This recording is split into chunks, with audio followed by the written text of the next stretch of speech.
Za tých vyše 40 rokov sa tu nič nezmenilo. My sme tu mali rozbité okná, aby sme tu fungovali tak, že sa tu víril prach.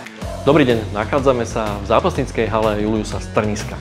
Táto hala prešla veľkou rekonštrukciou roku 2022, kedy sme preinvestovali viac ako 700 000 eur na to, aby sme zrekonštruovali túto halu. Minulý rok sme preinvestovali ďalších 60 000 eur, kde sme menili infraštruktúru, dávali sme nové osvetlenie a taktiež aj nové kotle, takže sme dokončovali veci, ktoré bolo treba ešte urobiť. Zápasnícky oddiel AC Nitra využíva teda tieto zrekonštruované priestory od roku 2023 a musím povedať, že zápasníkom sa darí. Len pre nás, ako pre športovcov, je skôr dôležitejšie to, že sa nám podarilo presunúť do veľkej telocvične, kde sa zväčšila aj možnosť trénovať viacej detí.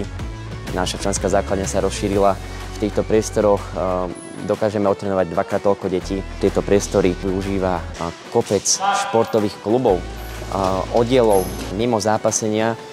Je to aikido, 3 jiu-jitsu kluby, judo, využíva to Krav Maga, využívajú to 3 stredné školy. Tá hala získala nový šat. Som rád, že tieto priestory slúžia aj ďalším zápasníkom, ďalším klubom v našom meste. Pevne verím, že v rekonštrukciách športovísk budeme pokračovať, pretože šport je pre nás dôležitou súčasťou našeho mesta.